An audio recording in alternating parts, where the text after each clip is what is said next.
that actually went mad defending. I think it's like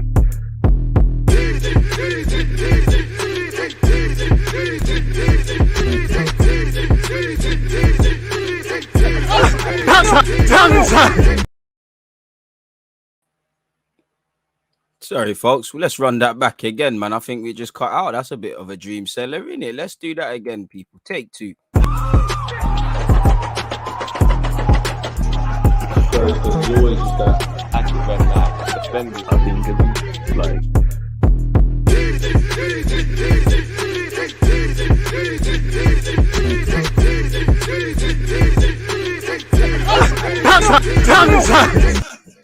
Yeah, man, like I was saying, people deluded. That's more like it. People deluded. I'm back again. I hope you're all doing well and safe. Good morning to those of you like myself over here in the UK. Good morning, good afternoon, good evening, and of course, good night. Now it's Friday. That's happy for two reasons. You know, it's the end of the week, and we're a day closer, 24 hours away from seeing Arsenal play football. Now, in the last 3 games, it's been amazing. You know, the previous 3 games before that, we defo didn't say that about the team. So yeah, hope everyone's doing well and safe. Hope everyone's been crushing whatever goals, hopes, and aspirations they've got for the week. You know, if you're going through any hardship, I believe in you. I think you can overcome it. You know, we're still breathing. So as I said, I hope you've all had a decent start to the week. I hope you're all having a strong finish.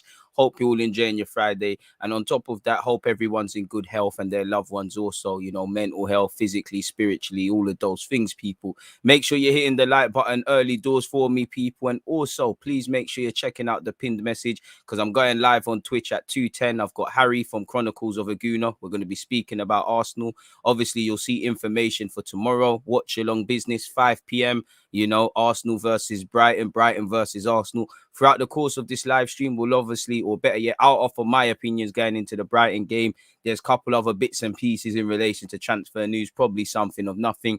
And yeah, man, it's always a good one, and it's always a privilege to be here, sat here speaking with you guys about everything, really and truly. So yeah, man. On to our 4th game tomorrow. Again, as we know, bro, you know, again, it was fantastic to beat Spurs, fantastic to win these 3 games, but it's irrelevant now. It's gone. You know, this was a new week and we need to apply ourselves. And as you know, Brighton are a fantastic outfit. We might as well just preview the Brighton game right off the back of this, really and truly. But as you know, Brighton, they're performing very well. Again, last season wasn't really a season to scream and shout for Brighton, but they're coming a long way. They're having a good season so far, you know, really and truly. They're ahead of us. They've got a fantastic manager, fantastic bunch of players. They play a good system. Again, we did the double over them last year, so I know they want to put it right. And to be honest with you, Brighton away is always a scary one. We know they've got that villain in which is Mupay, and you can see the Brighton admin talking about it. Let's be honest, Brighton have forced this rivalry with Arsenal, and just because of what happened with Guendouzi, it's become something. So it is what it is, people. So it's going to be an interesting outfit. The one big question I have is, do we switch? I don't want to break something. I don't want to try and fix something that isn't broken. So I do think we need to just keep the same team, go with a 4 and whatnot. But we do need to be able to be adaptable beyond the obvious. You know, Xhaka can't play, so I'd imagine Lokonga comes in. I'm torn between a back 4 people or obviously going to a back 3 and matching them, because you've actually seen Brighton can play a 4-4-2 as they've done on occasion this season, and they also can play 3 at the back and they're performing well. So obviously the Ben White derby as well, he should be able to give us some insider info. They probably know him better than his new teammates know him. So again, this is a game where I hope Ben White's up for it. I'm going to need Gabriel and Ben White to be up for it. Again, same way you lot stood up to be counted against Harry Kane, you're going against a good striker in Mupay. You know Brighton already, people. They've got talented players, Mupay, Tassar, you know, Basuma, if fit, he's having a late fitness test. I know they are missing a couple of other players here and there. They've got a good outfit. They've got a good solid unit defensively, where arguably you could say Ben White weren't even the best there. You've got Webster, you've got Byrne, Duffy's come back into the fold, and you've obviously got Dunk, who, you know, can count himself probably unlucky to not be called up for England if he is eligible, you know, because again, what's Connor Cody done this season that he hasn't done, and historically? So they've got a good defensive unit, street smart individuals. I think if we're going to hit them in any areas, I think you've got to go down the sides. I think naturally playing a back three, go down the sides. I am tempted to go 2 up front because, again, we can press a back three with 1 man. But if you press it with 2, we might be able to force them long, try to fight them for the first and second battles. We are going against a 12th man as well. You know, the Brighton fans are going to be up for this. And same way our fans made the difference for us, they're going to make the difference for them. And, you know, Arsenal away, always a noisy bunch. They'll do what they can. So it's going to be an interesting one. A man said 2 dislikes from the beginning of every stream. You've got a pair of haters. Bro, I don't know what it is, my guy. You see it. You know, I don't know if it's haters, someone dropping bots, someone moving mad, but it can't be a coincidence. There's someone that wakes up every day, and bearing in mind, I do a lot of content. So do you know how dedicated you have to be to hating on, man? If you are there to dislike every video, do you know how mad that is? I respect it because that's consistency. That's the consistency I want to see in my team as we start to go on. But my word, you're right, man. Like Marco said, big up everyone. So again, you know, it's a tough outfit, people. It's a tough outfit. When I throw some of my thoughts at you guys as well, you know, Brighton are 6th place with 13 points. We're 10th on 9 points. So we've got to respect them for what it is. And I'm sure many of you would agree. No disrespect to Tottenham beyond the obvious, folks. But, you know, we was looking at this game. You know, Spurs are a bit of a wounded animal. We played them at the right time. Brighton are flying high, you know, and all of these things. And for me, you know, when it comes to Brighton, this is a tough month for us. You know, September was good. We did our little September review and did all of those sort of things. But it's a tough month, October now.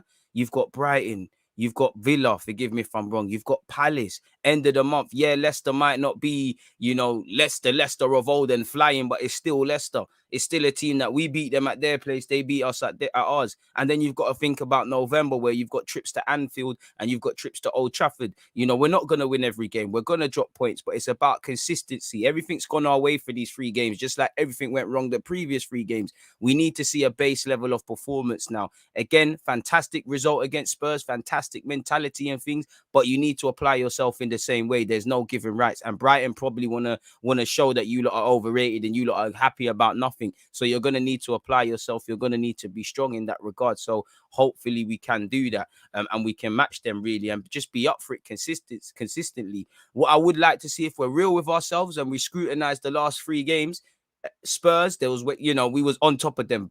Brilliant 20 minutes. Brilliant 45. Best game, full stop this season, you know. But if we start to scrutinize it and cherry pick, when we went a goal up, you know, when we did go up, we did start letting Spurs get 1 too many openings in the game. And there was an incident. Son drew a big save from Ramsdale. Obviously, the second half was a bit too even and there was margins that could have went against us. You know, Ben White, that penalty is being that we've seen penalties for Kane given. We should have had a pen for Gabriel, but if they had a pen, if the Moura one deflects in, you know, if Kane chips Ramsdale and hits the target, it's a different game. There's no ifs or buts in football. Facts are we won, but these same way fine margins are going for us, they can go against us. Now, the Ben White against Brighton, you know, that could go against us. You've dropped 2 points. I wouldn't blame him. And obviously he would have made the mistake, but we'd all have played a part in dropping points because we didn't put daylight between us and Burnley. Norwich, probably out of all 3 of the games, the most one-sided affair there was. But if you remember towards the end, Gabriel and Cedric had to make good slide tackling efforts. At some point, these margins go against you. So I do want to see a clean game, better man management, better game management from the players, managing themselves and also Arteta, because again, to go to the Spurs game, we're very naive. It's like, I like that we was, you know, pressing well and all of those sort of things. We was pressing, we was doing all these things, but in the second half, you've got to be a bit smarter, you know. It's not sustainable to be able to, you know, again, look at Liverpool. We're nowhere near Liverpool, but Liverpool were a bit like that. You know, they would play the same way from minute 1 to minute 90, and that wasn't going to bring them trophies. So what has Klopp did over those years? Over these years, people, if you get where I'm going, you know, over these years, what have you seen? You've seen better game management. They've married what they're about in terms of pressing, etc., and then they've obviously married it. And if we're going to press, we need to know we go out of steam. You know, it's physically unable. And I think in the second half against Spurs, the players needed to be a bit smarter. You didn't need to force things. You know, let that 4th goal come to you. It's like we're playing the same way, like we're still chasing the game. That kind of shows our age and our, you know, our naivety. And I think obviously Arteta could have made 1 too many changes. We've got to know, all right, cool, you know, let's just sit in, Let's just frustrate them. If an opportunity presents itself, it presents itself. And I think you're going to need game management against Brighton, because Brighton keep fighting until the end. You know, they were poor against Crystal Palace, but Crystal Palace are the reason they never got 3 points. You know, that mistake has come. Whoever's in goal for Palace, I want to say Guita, but he's taking a goal kicking, and Brighton have exploited that. So what's a lesson Arsenal can learn? You switch off, you don't get 3 points. It's going to be a big game. You know, they're a good team. They're very street smart, as you can see with their experienced individuals, people that have been around the block. They've got a street smart and adaptable manager. They can play a 4-4-2, or 3-4-3 if required. They've got a good technical level. We did the double over them last year, which is almost, as an Arsenal fan, somewhat hard to believe. The more I say it, but again, we beat them by a 0-0. I don't think that will be the occasion here. They got lucky against Crystal Palace. I'm sure they want to hit back and have a perfect performance. You know, as I said, I'm tempted to go with how do we go against them? Do we go against that? Do we press them? Do we try and create 2v1 overloads on the flanks? Again, they come into this in really decent form. Their last 5 games, they beat Brentford 1-0. We failed to beat Brentford. We haven't gone against Leicester, and again, it's not quite the Leicester side we've seen, but they did beat Leicester 2-1. They drew with Palace and they lost 2-0 to Everton. So yeah, as I said, we beat them 1-0 last year, but much like the Spurs game, it means absolutely nothing, people. So we need to stand up to be counted. And again, I know there's question marks over Basuma and all of these guys, but we're going to need to stand up to be counted. And they have got some quality players, like that new left back that they've got, the former Barcelona and Getafe man, Cucurella. We're going to have to, Saka or Pepe, I want you making sure he defends, because he's going to fly forward. And I don't want that for obvious reasons. So make sure you make them man there defend. What the best thing we could do is score very early, because especially when you play with a back three, it flips it. Think about it logically. If me and you are playing each other's teams, right, and you score against me and I've got my team's playing a back three, it's a stick or twist, because again, it all depends how your three at the back is played. But if I concede, I know that to a degree I have to... Apologies, folks. But I know if I play a back three, I have to switch it up if I go down. You know, I either have to take some people off, revert to a 4, or I need to start going forward a bit and asking my centre halves to play. These can create errors. You know, again, that back three, it doesn't matter what back three you play, your centre halves have to get onto it, get onto them. We know they're going to play balls into the channel. They're probably going to try and exploit Kieran Tierney on the back post. We know set pieces, not that they're a set piece side. Set pieces are an area that we cannot expect to switch off from and get anything out of this game. We know players are going to raise it. We've won 3 games, but let's be real. People still look at Arsenal as a team. You should be getting 3 points, as a team that's lunch meat, as a team that can be got at. If things are going wrong, man, start crumbling. Because again, yeah, we've beat Spurs, but we've done this. Last season, we beat whole heap of big teams. We took decent points off Chelsea, took 4 points off United, beat Spurs, beat Leicester. But in the grand scheme of things, these things there didn't mean much. Drew came back from behind against informed West Ham. But these are winning battles and not necessarily the wars. We are going to drop points. But if it is to be a bad day at the office, how good can you play when you're playing bad? Because that's what makes title winning teams, keeps people in the top 10, top 4, top 6 in the division. You need to be able to take points when you haven't played well. You need to be able to draw when you don't deserve it, win when you don't deserve it, not lose when you should have been battered. As much as I love what we're doing, I'm not going to say we haven't had adversity. We haven't had to react to adversity yet. We haven't been a goal down yet. And I can't keep moving the goalposts, but there's still a lot of question marks. Imagine we played a team where, Kane was in form and Spurs never had the things they're going with. If we played Spurs in August, it might be a different affair.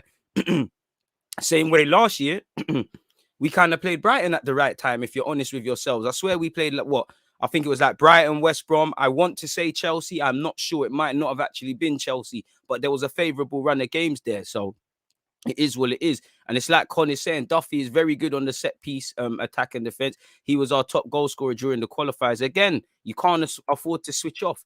And I hope we've done our homework. When we move like how we did against Harry Kane, Lucas Moura and Son, looks like a team that did their homework. When we move like how we did at home against Chelsea and very naive with Lukaku, I don't know, because we're gonna need to win our first and second balls and consistently contest them. Tomiyasu, one thing I like about him is his aerial presence. I'm gonna need him.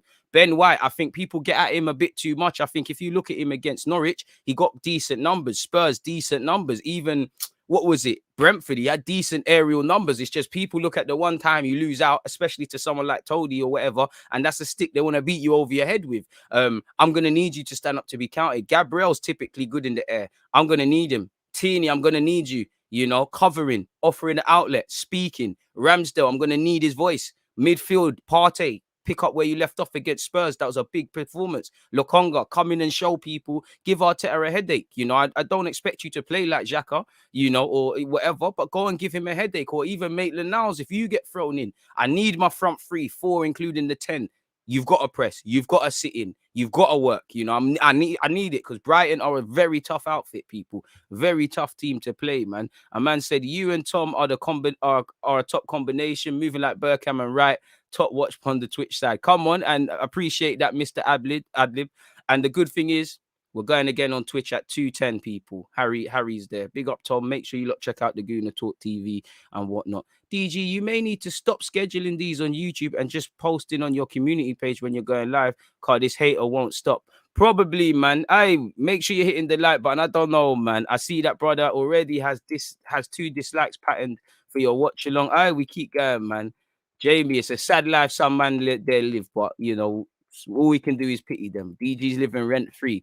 You know, and I know it's called the baby mums are living. I'm living rent free in the baby mum said. The more I can always tell you, Gally, you know, I appreciate the support, but your husbands or your boyfriends or whatever, they, you know, they're a bit of a they're a bit nonchalant. They're a bit stupid. You know, it's not making sense. So if you're gonna listen to me, please, earpods like the earpod Donny at Arsenal, earpods, get me headphones. You get me.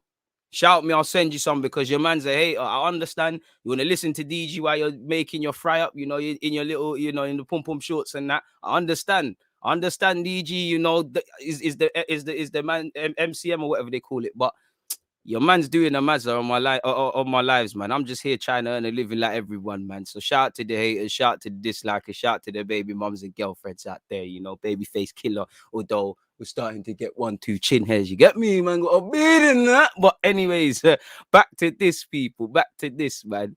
Get back to this. Broski, it must be. It must be. Appreciate the viewers, them in America as well, man. Appreciate that. But yeah, man. Somehow I fear Mupé is going to score against us. Richard, that's the one thing I can't take, man. You know he's a rattler. You know Mupé's a rattler. He's on it against us. You see what they go on their Twitter page, people. They're relishing it. I want to shut Brighton up. I don't want to lose to them because you know this is the biggest game in their history. This is a big game for them. You know, they're gonna be clipping up bare things. So all I'd say is don't bottle. And if we lose, we lose, but don't let it be the typical fashion in which Arsenal losing typically. You know, you lot know already, switching off and all of these things. Don't let it be 1 step forward and 10 steps backwards and whatnot. Appreciate you lot in America. Man, I tuned in from North Carolina and it's 6:40 a.m. Appreciate you lot because it's stupid o'clock, man. Get some sleep, man. This live stream will be there. Anders, appreciate that, man.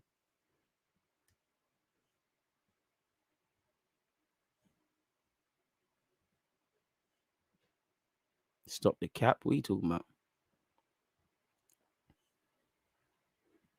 Is the guy who disliked the video stalking you? I don't know, man. It's much like, man. And I respect everyone's belief, but I don't swing that way, man. So you get me? You're gonna have to do something. No, you have to allow me, man. Just allow the vids. But listen, the good thing is, no matter how much they dislike, the DG Nation is growing. They can't delay it. They can't deny us, people. You know, cream rises to the top. So one love to everybody locked in. And you know what? If you want to dislike, you are allowed to dislike in the same way you're allowed to hit the like button. But if there's anything more sinister, fuck them, man. Enough said on them. So if you're out there and you know you're doing it, we see you, we recognize it, but you're not gonna win. Listen, you're not gonna win. You're gonna see us grow to 50k, etc., etc. You're not gonna win.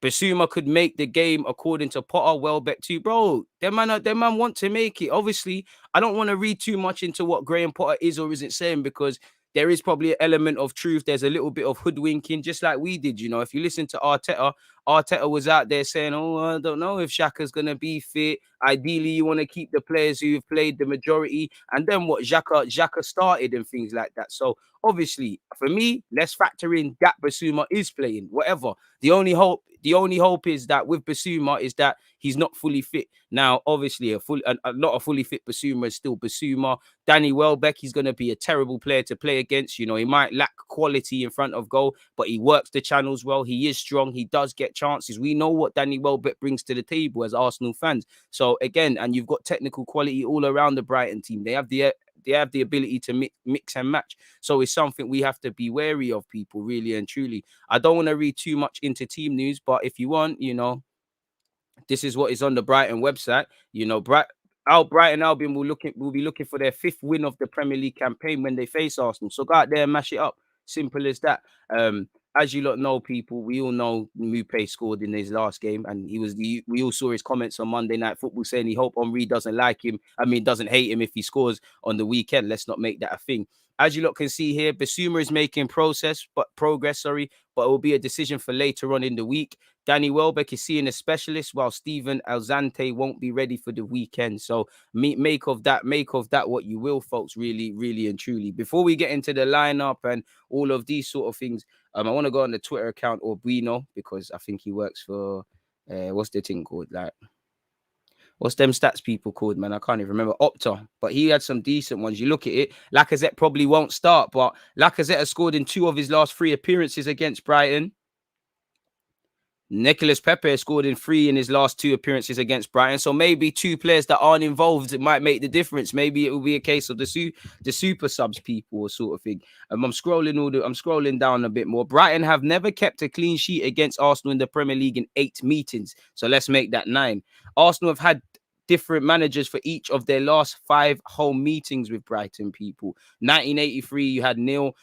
2017, you had Wenger. 2019, in May, you had Emre. That same year, you had Lumberg. And obviously, in this year, today, 2021, you've got Mikel Arteta. So make of that what you lot will, people. There's things to consider in all aspects. But away from that, I think it's time to get into the lineup and things. Come on, Daniel. Joey, you know. CS, you know. H, you know. Tino, you're lying, but you know. I can vouch for DG has stole my girl stole my girl multiple times. That's a lie, man. I don't do that, man. I just know I'm a handsome young fella, and I know these haters, baby moms, be feeling the guy, because why else would you hate on someone you don't know to this level? But fair play, man. You lot are a bit spooky, but it's cool. But if we look at it from a tactical point of view, people, now if I share my screen with you guys and I also draw for my notes, 1 second, folks, I can bring it up. Where's my Google Doc sheet on my phone? Sorry, folks, because I need it to be able to look at it. But if we start looking at this from a tactical point of view, no, that ain't the sheet I would cry on. The sheet I require some Rizzler, but you get the point. If we look at their game against Crystal Palace, people, where they actually didn't do much, they were actually quite, it was an even affair, but both teams, Brighton had 4 shots, Palace had 3 shots on target. They had 8 shots apiece. But if we look at the actual lineup that they went with, people, again, a 3-4-3. Let's put their keeper there. Let me put my notes in front of me. Let's just go with you in goal, just because you're there already. Obviously, that's Sanchez, Dunk, Duffy playing the Ben White role now. And then obviously you've got that. Then obviously, you've got the fullbacks, Coriella now. You've obviously got that on the right-hand side. Also, let's push them a bit further forward just because it looks a bit easier to comprehend. That's the fullbacks.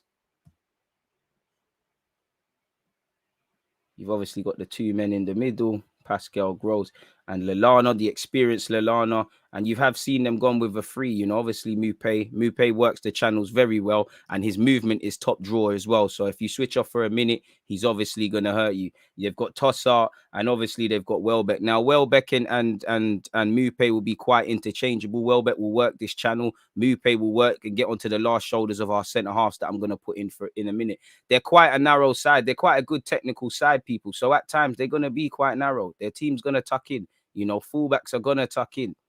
Really and truly, midfielders are gonna work hard, have to work hard. Welbeck is gonna provide that width, but I can't imagine Tossart wants to stay out wide, so he's gonna naturally float inside, and that's an area we need to be careful of, people. So I don't know how we go again about this. Like, do you go with a back 3 and match them in all the areas and whatnot?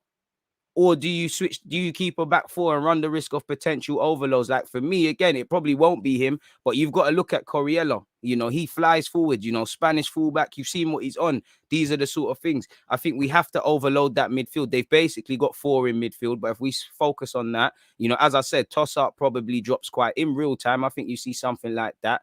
I think these lot are far more narrower than you expect. You know, if Basuma plays, Basuma can be aggressive and help them in the press, but I think they'll be quite narrow. Like I said, with the fullbacks, you know, they'll be whipped from the left side more so than the right, in my opinion, with Veltman. You'll probably see Mupé stay centrally. Welbeck will cover the half space. So I think you'll see more of you'll see in real time something closer to this. Now, this is where we potentially run the risk of potentially getting overrun in midfield and whatnot, people. So yeah, there's an issue in that regard. So do we go with a 4? Do we go with a 3? Only God knows. Me personally, I don't know. I was about to say, just as I said, me personally, part of me wants to go to a 3, part of me wants to go to a 4. And I can't lie to you, I'm happy that I'm not Mikel Arteta, man. I can't lie. I cannot lie, but it's scary. Let me go with my heart. All right, cool. So you know what? It's the Ben White derby, and I'm trying purposely not to make it all about him, but it's the Ben White derby. Let me remove all of you lot for a sec. Put you all in your half. In fact, let's just put them back where they were, man. Let's just make it obvious. Let's just go with a basic 3-4-3 with Brighton, just because it looks a bit more pleasing. What the hell am I doing?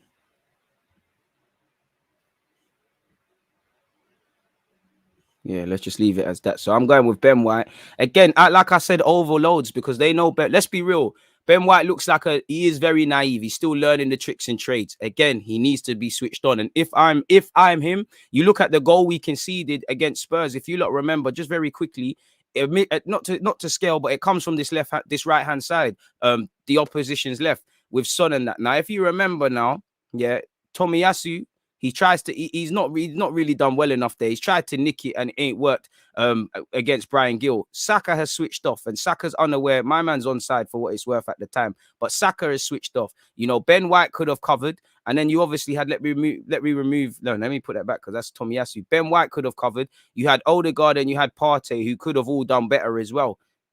That's an element of what's the word I'm looking for? That's where I'll be looking to exploit Brighton, because as good as we were defensively, we did switch off and we do go through moments. Like I said, against Spurs, I think the second goal was the most crucial because after a good 15 or so, there was a little 5-minute spell where Spurs stopped respecting us. They started to have opportunities. And I think I said it earlier with the chance that Son had in the first half for Ramsdale. Again, if you've got Danny Welbeck, who can be an inside forward off that left, if you've got Mupé, who, you know, his movement is good, and you've got a naive defender who they know, this is an area. So how we talk, how we organize that defensive unit, I hope I'm overselling Brighton and it isn't this, but this is something to be wary of. And that's kind of makes me want to go with a 3. But away from all of that, people, and removing everyone quickly, I'll probably go Ben White. First thing, I'll go Ben White. Obviously, Gabriel picks himself without a doubt. You know, you see what he brings to the table.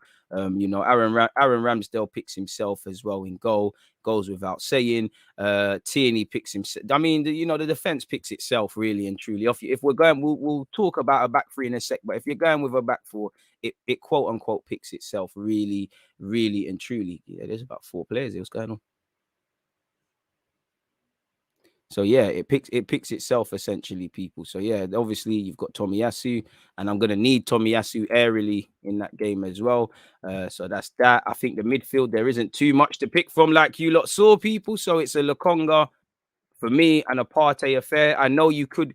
Do you know what? A part of me thinks you might as well just go Odegaard, Partey, Smith Rowe in that 10, and then go with a bit more of a direct threat, you know. But a part of me thinks Smith Rowe, I need you to be narrow. Come on, if they're going with a back 3 and they're going to suffocate the midfield, go inside and do your thing. But I do think this is a game, especially on the right-hand side, where we need direct threats. As much as I like Saka, and Saka plays right wing for me, you know, Saka, it comes quite narrow. Tomiyasu is quite a narrow guy. You know, he gets narrow and Tierney bombs on. This, for me, as a fullback, if I was Coriello, not that I know anything, but that tells you to go forward. So I kind of want some direct threats. But saying that, Smith Rowe did do a good job against Tanganga, exploiting the spaces he left when he went forward. So it could be that. But a part of me is thinking, do you know what? I would go Lokonga and Partey. My first thing was Lokonga and Partey, folks.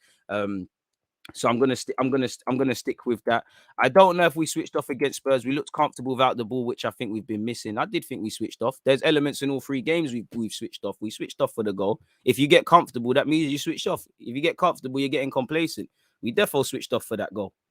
without a doubt, because we was defending quite well. In fact, even in the second half, it looked a mixture of getting tired and switching off. And without a doubt, we switched off, because if you're telling me, I'm not going to bring up the example again, but if Brian Gill and Reguilon, if Reguilon's not being picked up, if Gill's not, if it's too easy for Gill to keep hold of possession, if we're not following runners, we did, and there was half chances. So I think there's a balance, looking comfortable. There's two sides of that coin. But going back to this, initially, Partey and Lokonga play for me.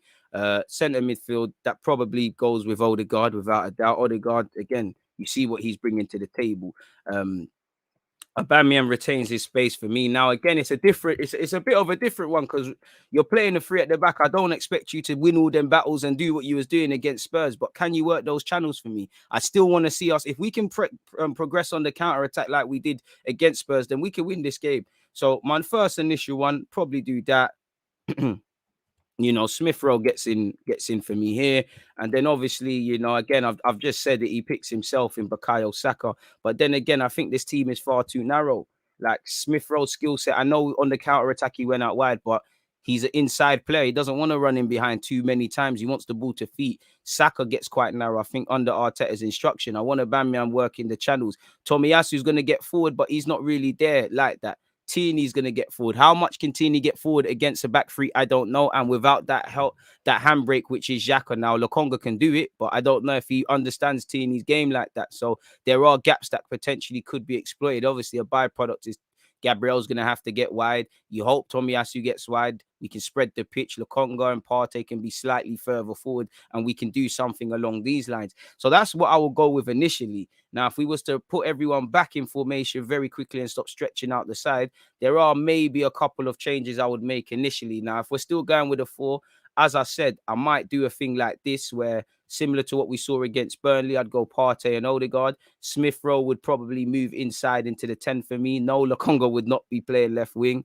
I'd probably get Pepe, Martinelli or Pepe, but I would get Pepe in there. Of course, you could go with Aubameyang out wide and go with Lacazette, but I'd probably get Pepe because I need a direct threat. Really and truly, I need one of you need to take on that fullback, or one of these fullbacks needs to think twice about going forward. If both of them go forward, we're gonna be in trouble, really and truly. Especially if Basuma is there and they've got that added license to go forward. Please make sure you're hitting the like button, people. You're checking out the pinned message, because obviously after this live stream, I'm heading to Twitch at 2:10. So that's one thing I'd go with. Now, if we're gonna switch it up to a back three, now this is where it gets a bit techie, because it's the third centre half that gives me problems. I mean, do you do a thing where you go with these man? Sorry, Brighton, for a sec, because you're getting in the way. Do you go with Tomiyasu coming inside? I go with Tomiyasu on the right, because I think if Ben White's off that right hand side of the centre halves, they're going to be pinging it over his head. Tomiyasu does better, and that can kind of help in a healthy way protect Ben White. A part of me actually wants to go with Tierney in there, but Tierney, I think they're going to try and exploit the lack of height Tierney comes with. You could have Marie in there because he's a good reader of the game. His lack of pace, and especially against someone like Mupé, who's going to work the channels, doesn't fill me with any confidence. Mupé is a rattler, and I think Holding would be good. Holding is good in the air, but again, I'm not too sure. So I would go with a back three. A part of me wants to bring Tomiyasu over there and then get Maitland-Niles in the team, but I'm not too sure, folks. So yeah, if I had to, probably go 3-5-2 initially. So yeah, Ben White, Gabriel. It's where it gets a bit techie, folks. It gets a bit techie.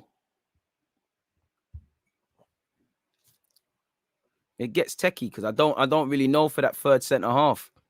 I would put Tomiyasu there, but same way I like seeing you at right back. So you know what? And I don't think Ben White in the middle is what I want to see. So do you know what? I think I'm just gonna go Ben White. You're gonna play off that right. You and Tomiyasu need to talk. I'd probably bring Holding in, just because he's a bit better than with the other guys for me. You've got Gabriel who can pull over. Tierney stays at left back for me.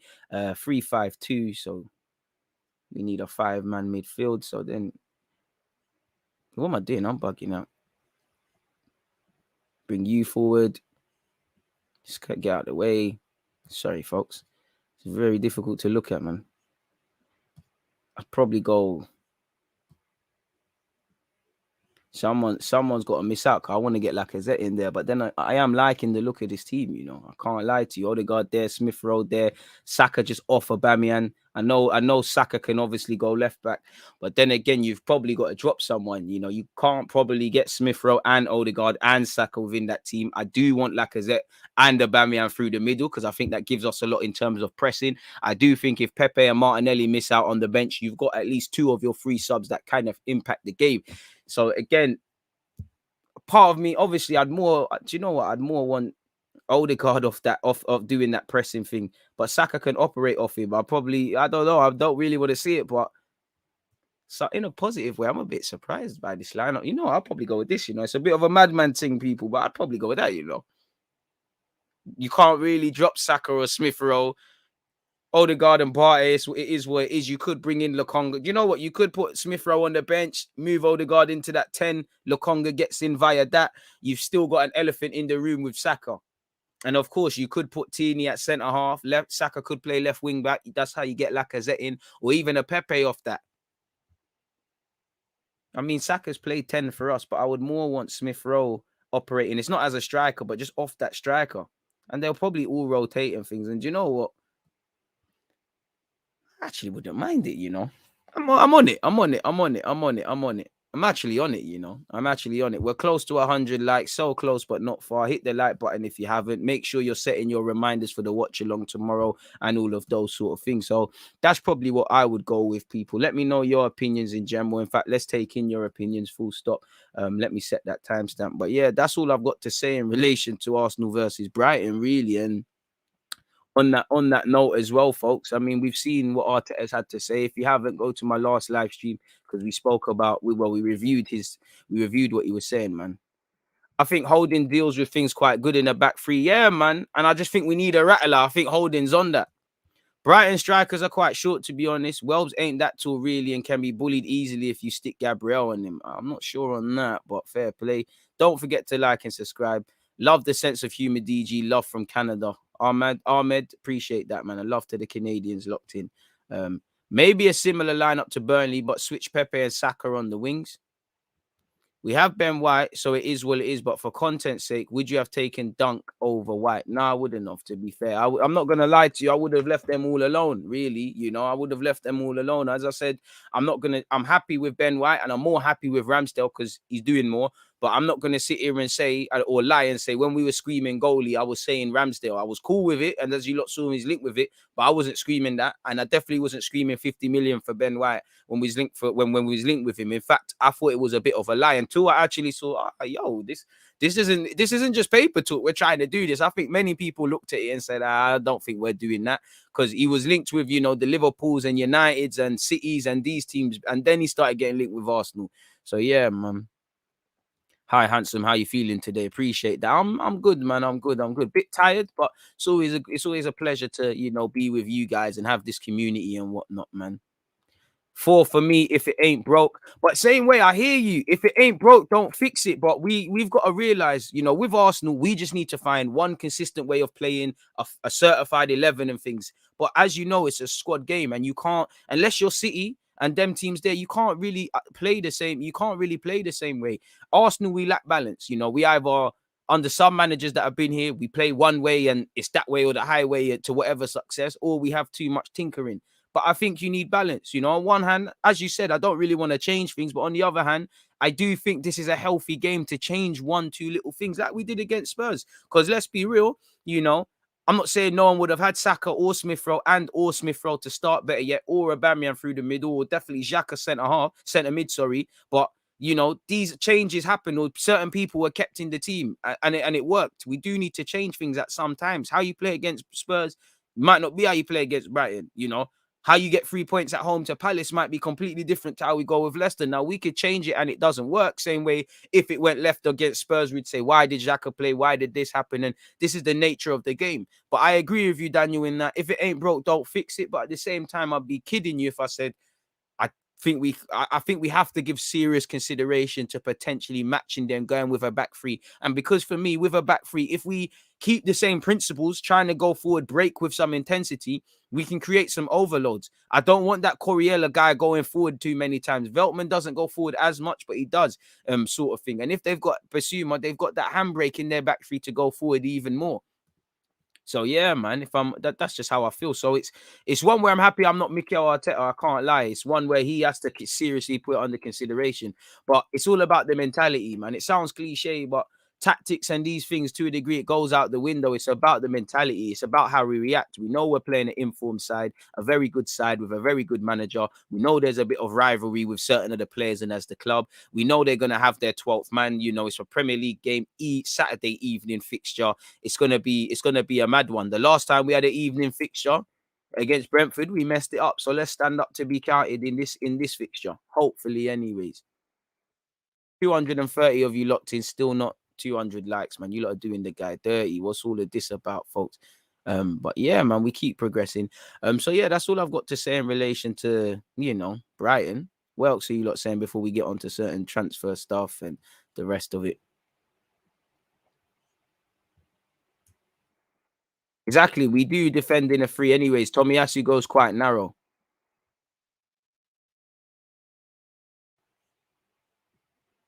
But it's under fullbacks because if Tomiyasu's playing centre half in this game, who's gonna go fullback? You probably have to draw for Ainsley Maitland-Niles. I know Saka has played right wing back for us before. I don't know if that's it because I don't want to go back to shoehorning bare man in the team.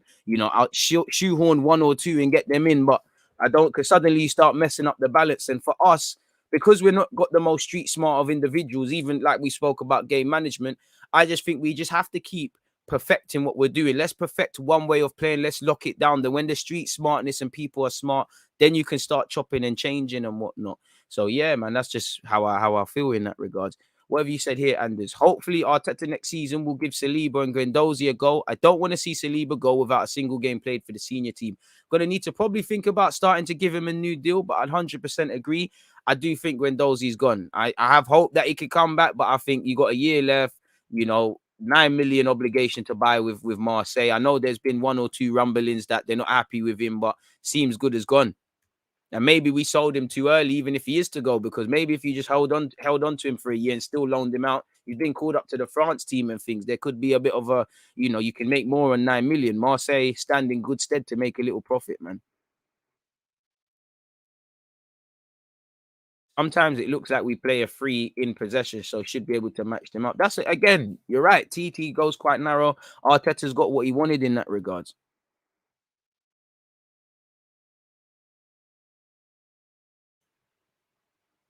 Brighton had a good start. What do you think their strengths are? With respect, my guy, I think I've just spent 39 odd minutes speaking about Brighton's potential strengths. So if you ain't heard me, you ain't heard me, my guy. But yeah, man. Smith Rowe in the 10 would bang. He would stop Basuma dictating the play. I don't even think Basuma necessarily dictates the play in that Brighton squad, but I hear you. I mean, Smith Rowe and Odegaard, I do think when you see the games with Spurs, they get applauded for it, but they really are vital to our team in terms of pressing, etc., etc. I think Arteta is going to put Ainsley Maitland-Niles next to Partey. Now, if he's played next to Partey, he's got his opportunity, in it. You've been getting minimal opportunities, but you've been getting some. Get your opportunity, take it, and complicate things, I think when Xhaka is fit, every day of the week, he's going to start ahead of you. But if you, Lokonga, Partey, even Odegaard off the back of playing there against Burnley, complicate things. I still want a centre-half, man, personally. But Suma is looking like a doubt for this game. So I think that midfield would work. Otherwise, I'd bring in Sambi. We are all locked in from Magical Kenya. Shout the Kenyans. Looking a bit defensive with 5 defenders and a DM. I think it's only as defensive as you make it, really. As long as your intentions to go forward with balance, it's not necessarily that defensive. Where Arsenal's concerned, it is.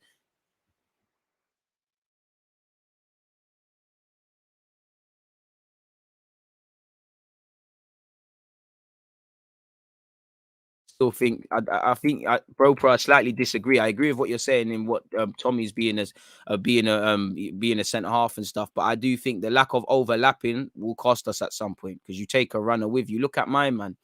What's his face? Hakimi against Man City, just overlapping, creating problems. Odegaard, Partey, Smith Rowe for you. Daniel is saying I would pick Pepe for this one. Good problems, man. Same thing against Spurs. Against Spurs. Against teams who match us, top 8 teams, but we know against these lower teams we struggle majority of the time. It's just if the mentality is there, I think we can put them to the sword and absolutely fuck them up. Pardon my language, man. Palace was ish versus Palace. I mean, Brighton was ish versus Palace. They just got lucky last minute, so we can slap them. They're not. Yeah, man. No worries, bro. No worries. It's just, yeah, man. But yeah, you know, just because you've just dropped in strengths, they're a very technical side. They're a very street smart team. They have got individual quality. They can cut you open. You know, Mupe's got good movement. They've got Pascal Gross. They've got, you know, you've seen what Brighton have got. They've got players that can cause problems. They can exploit mistakes, as you saw for the goal. I don't think it was luck. I think Palace handed that to them. It all comes from a goal kick and they're exploited. Sometimes that's all you need, you know. The marks of a team is, can you get stuff out of games not playing well? There's been games where Arsenal have played exactly like that and we've lost. Can we get draws when we don't deserve to draw? Can we win when we don't deserve to win? When everything points to us losing, can we save face in games? This is what is going to make or break Arsenal's season just as much as turning it on against Spurs, picking up 9 points from 3 games. Because again, it sounds all great and stuff, but there's a lot that we as a football club need to work on. These games haven't been clean from minute 1 to 90. And of course, I'm cherry picking, but you know, on another day, we cherry pick all of these games. You know, as much as I was comfortable being 3-0/3-1 up against Spurs, there was elements in that second half where I thought, yo, could this end up being a mad 3-3, a 3-2, and all of these sort of things? So it's just something to consider. Lokonga has to start with Partey. Big up, Sandro. There's no Xhaka to rile them up this time, so think Mope will be tame. Hopefully. I would throw a curveball and play Martinelli. True, that could be something, but he ain't really, you know, I think what Martinelli needs to do, and you need to earn it, which is a shame, but he needs to be given a run of games because obviously if he comes in, shells it down, we say, yo, why doesn't he play? But if he comes in like what you typically have seen with Martinelli and it's not really amazing, he's not, you know, we can't really be surprised. But you're right, curveball, he does everything I'm demanding, press, can play off the left, can play up front, youthful exuberance, why not, man? Martinelli coming back to form could really elevate us to another level, and himself. Will you go to the Emirates to watch Arsenal this season at some point? Again, why not?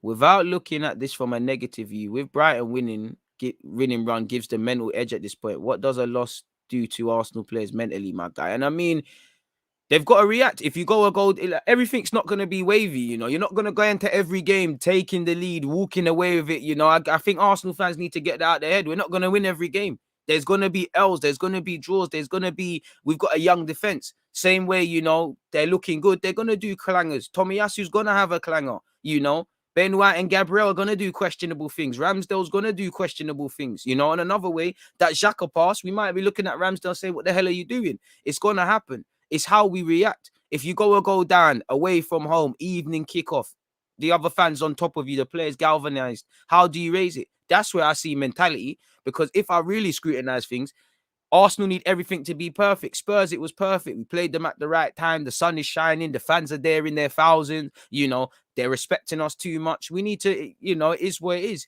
I expect, you know, it should keep you up at night losing. Really and truly. But it's how they react, bro. It's how they react, man. Exactly, DJ. I want to see how this new back four act to a setback. Things won't be well all the time. How does Martinelli get a run if every time he comes in, he's not lifting up trees? It's still Martinelli highs, but he's not played well, and I don't know why. And that's my thing. I think Martinelli's one of them. You can't just throw a man in, not using him for however many, and you just throw a man in and expect him to do a Mazza. It's not going to happen. I think he needs a run. But like you said, he's not pulling up no trees. And I think what shags Martinelli is, you know, I think you've got Smith Rowe complicating things off that left. You've previously seen Odegaard operate off that left. You know, so Arteta's also spoken about the partnership between Tierney and Martinelli. It might not be it. You've got Saka who can move over there. You've seen a little bit of a change out of Pepe over there. And I'm probably missing out 1-2 other things. So it's probably shagged him. And I don't think the manager is convinced 100% in Martinelli to start games. So he has to wait. You know, I do a part of me don't want to see it, but a part of me hopes that, you know, January, you know, Pepe's gone, couple other things might happen. I think Martinelli will get his opportunity. I think Martinelli's been done a bit dirty, if I'm honest, because all the things that we talk about with the Haaland boys, I think he's had it, you know, beacon of hope, pressing, you know, not being scared. I think he's got it. Same way, I think a lot of fans gas it. I do think he needs a run. I am a bit concerned with what's going on, but I do think fans gas it. As you said, sometimes he's been a bit meaty, you know. I think the best example, I think when we went out to Aston Villa in the FA Cup, it was a bit naive to think he's gonna get randomly thrown in, playing on the left hand side or the right hand side. I can't remember, but he was playing behind Cedric, and it's gonna bang, really, really and truly. So I think he needs a run. If he's not gonna play, he might as well go out on loan because he signed a new deal. You know, Ronaldinho talks about him. That's enough for me. If Ronaldinho gives you the cosign, that's enough. So I think Martinelli will have his time. Same way, it's always the one that isn't involved. It's like people are rewriting. I know Arteta and Pepe have been through a lot and whatnot, but Pepe started the first couple of league games. Now Pepe's been unfortunate. He's been dropped. Other people have shelled it down. He has to wait. It's always when we lose, I just feel it's the one that isn't involved that is the messiah. And when we win, like against Spurs, ooh, Pepe, Lacazette, the man, they are stressed. Like we cry about competition for places. I would like to see Martinelli play a lot more. I do think we've got to manage him well because he seems to cramp up quite a lot.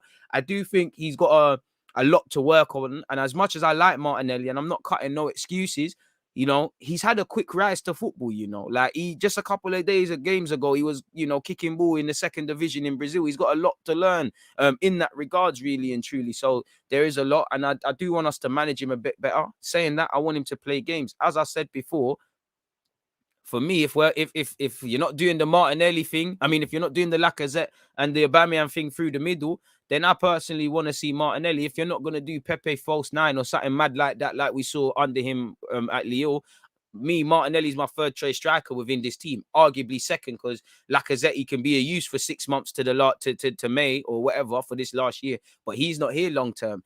So if not, keep it moving. I'd rather give Martinelli the opportunity through the middle than, you know, Eddie Nketiah, if I'm honest with you. And I love Balogun, but I just think Martinelli will see more change. I see Alexis Sanchez in this guy, like really and truly.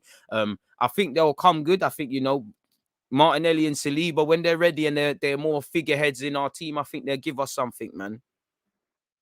I wouldn't write him off. And we've got to remember, you got to remember, Martinelli initially came into this team. What's going on here? Sorry, folks. Siri's playing. I don't know if you can hear me. Can you lot still hear me? It's not letting me close it. Someone let me know if you lot can still hear me. Yeah.